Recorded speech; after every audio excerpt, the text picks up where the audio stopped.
ಅಂದದ ಕಾರ್ಖಾನೆಯ Abhirami. Hi hello ಎಲ್ರಿಗೂ ನಮಸ್ಕಾರ, welcome back to my YouTube channel. ಹಾಗೆ ನಾನು ಈ ಒಂದು ಪ್ರಾಡಕ್ಟ್ ನ ಮೀಶೋದಿಂದ ಪರ್ಚೇಸ್ ಮಾಡ್ಕೊಂಡಿರೋದು ನನಗಂದ್ರೆ ತುಂಬಾನೇ ಇಷ್ಟ ಆಯ್ತು. ಇದು ಮಿನಿ ಫ್ಯಾನ್. ಹಾಗೆ ನೋಡ್ತಾ ಇದ್ರೆಲ್ಲ ಕ್ವಾಲಿಟಿ ಸಹ ತುಂಬಾನೇ ಚೆನ್ನಾಗಿ ಬಂದಿದೆ. ಹಾಗೆ ನನಗಂದ್ರೆ ತುಂಬಾನೇ ಇಷ್ಟ ಆಯ್ತು. ಹಾಗೆ ಈ ಬೇಸಿಗೆ ಕಾಲದಲ್ಲಿ ಆಯ್ತು, ಹಾಗೆ ಚಿಕ್ಕ ಪುಟ್ಟ ಅಂಗಡಿಗಳಲ್ಲಾಯ್ತು ತುಂಬಾನೇ ಶೆಕೆ ಇರುತ್ತೆ. ಹಾಗಾಗಿ ಈ ಒಂದು ಮಿನಿ ಫ್ಯಾನ್ ಇದ್ರೆ ಸಾಕು, ತುಂಬಾನೇ ಈಸಿಯಾಗಿ ಹಾಗೆ ಯೂಸ್ಫುಲ್ ಆಗುತ್ತೆ ಅಂತಾನೆ ಹೇಳ್ಬೋದು. ಹಾಗೆ ಇದಕ್ಕೊಂದು ಕೇಬಲ್ ಕೊಟ್ಟಿದ್ದಾರೆ, ಹಾಗೆ 2 ಸೆಲ್ ಕೊಟ್ಟಿದ್ದಾರೆ. ಇದನ್ನ ನಾವು ಕೇಬಲ್ ಇಂದ ಚಾರ್ಜ್ ಮಾಡ್ಕೊಳ್ಬಹುದು. ಹಾಗೆ ಇದನ್ನ ನಾವು ರೊಟೇಟ್ ಕೂಡ ಮಾಡ್ಕೊಳ್ಬಹುದು. ನೋಡ್ತಾ ಇದ್ದೀರಲ್ಲ ಎಷ್ಟು ಚೆನ್ನಾಗಿ ಬಂದಿದೆ. ನನಗಂತೂ ತುಂಬಾನೇ ಇಷ್ಟ ಆಯ್ತು ಈ ಒಂದು ಪ್ರಾಡಕ್ಟ್.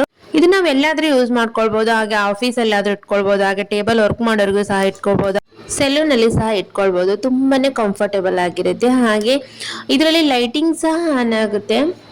ಲೈಟಿಂಗು ಫ್ಯಾನು ಅದು ಅಡ್ಜಸ್ಟೇಬಲ್ ಆಗಿ ನಮಗೆ ಸ್ವಲ್ಪ ಕಡಿಮೆ ಬೇಕು ಅಂದ್ರೆ ಕಡಿಮೆಗೆ ಇಟ್ಕೊಳ್ಬೇಕು, ಜಾಸ್ತಿ ಬೇಕು ಅಂದ್ರೆ ಜಾಸ್ತಿ ಸಹ ಇಟ್ಕೊಳ್ಬಹುದು. ಅಲ್ಲಿ ನೋಡ್ತಾ ಇದ್ರಲ್ಲ 2 ಬಟನ್ ಕೊಟ್ಟಿದ್ದಾರೆ, ಅದರಲ್ಲೇ ಇರುತ್ತೆ. ನಿಜ ಗೈಸ್, ನಾನು ಅನ್ಕೊಂಡಿರ್ಲಿಲ್ಲ ಇಷ್ಟು ಚೆನ್ನಾಗಿ ಬರುತ್ತೆ, ಕ್ವಾಲಿಟಿ ಸಹ ತುಂಬಾನೇ ಚೆನ್ನಾಗಿದೆ ಅಂತ ಅನ್ಕೊಂಡಿರ್ಲಿಲ್ಲ. ಮೀಶೋದಲ್ಲಿ ಇಷ್ಟು ಕಡಿಮೆ ಬೆಲೆಗೆ ಇಷ್ಟು ಚೆನ್ನಾಗಿ ಬಂದಿದೆ ಅಂದ್ರೆ ನನಗಂದ್ರೆ ತುಂಬಾನೇ ಖುಷಿ ಆಯ್ತು. ಹಾಗೆ ನೀವು ಸಹ ಇದನ್ನ ಪರ್ಚೇಸ್ ಮಾಡ್ಕೊಳ್ಳಿ, ನಿಮಗೂ ಸಹ ಇದರಿಂದ ಯೂಸ್ಫುಲ್ ಆಗ್ಬೋದು. ಹಾಗೆ ಯೂಸ್ಫುಲ್ ಆಗೋರಿಗೆ ಈ ವಿಡಿಯೋನ ಶೇರ್ ಮಾಡಿ, ಅವ್ರಿಗೂ ಸಹ ತುಂಬಾನೇ ಯೂಸ್ ಆಗುತ್ತೆ. ಹಾಗೆ ನಿಮ್ಗೆ ಏನಾದ್ರು ಲಿಂಕ್ ಬೇಕು ಅಂದ್ರೆ ನಾನು ಶಾರ್ಟ್ ವಿಡಿಯೋ ಹಾಕಿರ್ತೀನಿ, ಅಲ್ಲೋಗಿ ಕಮೆಂಟ್ ಬಾಕ್ಸ್ ಅಲ್ಲಿ ಲಿಂಕ್ ಅನ್ನ ಕಮೆಂಟ್ ಮಾಡಿ, ನಿಮ್ಗೆ ಲಿಂಕ್ ಸೆಂಡ್ ಆಗುತ್ತೆ. ಹಾಗೆ ಇನ್ನಿತರ ವಿಡಿಯೋಸ್ಗಾಗಿ ನನ್ನ ಚಾನಲ್ ಸಬ್ಸ್ಕ್ರೈಬ್ ಮಾಡ್ಕೊಳ್ಳಿ, ಸಪೋರ್ಟ್ ಮಾಡಿ ಅಂತ ಹೇಳ್ತಾ ಥ್ಯಾಂಕ್ ಯು ಫಾರ್ ವಾಚಿಂಗ್.